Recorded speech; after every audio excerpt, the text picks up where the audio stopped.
This is the site of the 2014 Winter Olympics in Sochi, Russia. The vast road and rail links cost $10 billion to build and a further $1.2 billion every year since to maintain.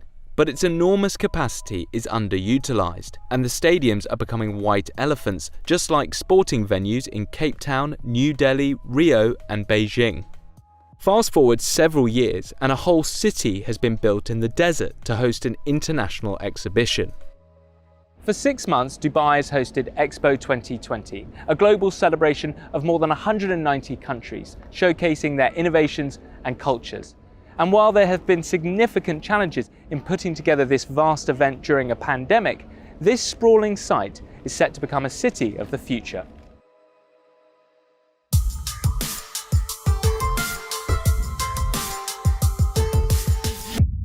This is the first time that a World Expo has come to this part of the world. Nadia Verji is Chief of Staff for Expo 2020. So really looking at issues, looking at business, looking at collaboration with people around the world has really been epicenter for Dubai and the UAE through the last 6 months. Construction costs for the event were estimated at about $7 billion, with the United Arab Emirates even financing several countries' pavilions, including the US pavilion, to the tune of $60 million. It's also cost a lot of money to put on an event like this. How do you measure that investment and work out whether this is all worth it? The investment really wasn't for the event. The investment was for building the city. And so everything that we put in place was built for permanency. 80% of what we've built as Expo will remain, which is actually the majority of the permanent structures that we've put in place. Naturally, as we redesign the master plan for District 2020, some of that will change nature based also on the participation of the countries.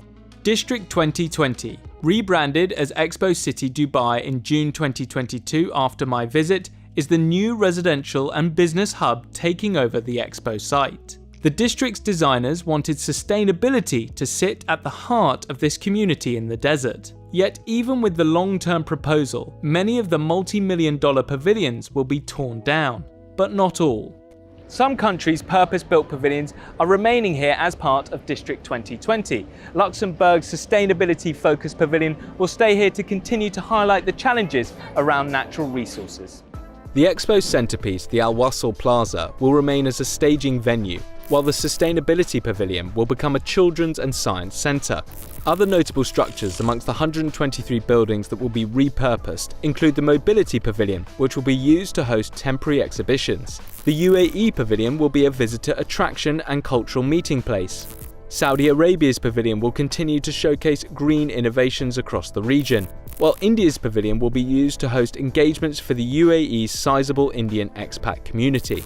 The Dubai Exhibition Centre will convert into office space. There are also plans to retain the water feature and Garden in the Sky, which were both big attractions during the Expo. We've offered every single country the option to stay, to talk about what they would want to see as the legacy of their own experience, whether they're companies or universities or industries that would like to use the facility that they've built to maintain a presence here. So this really continues to live and breathe the ethos of the Expo, but it will naturally graduate into its next phase, whatever that looks like.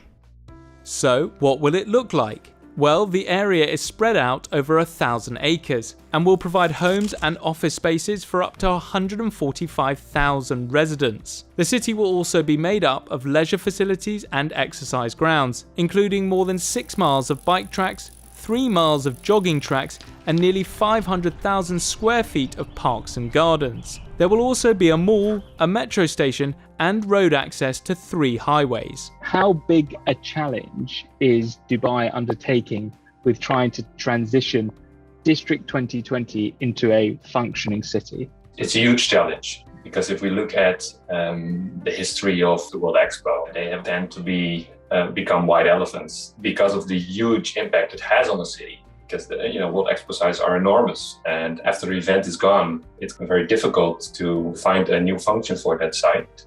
Tim van Velderhove is an expert in urban planning. He's worked on large-scale infrastructure and transportation projects, such as the construction of the Abu Dhabi airport in the mid-2000s.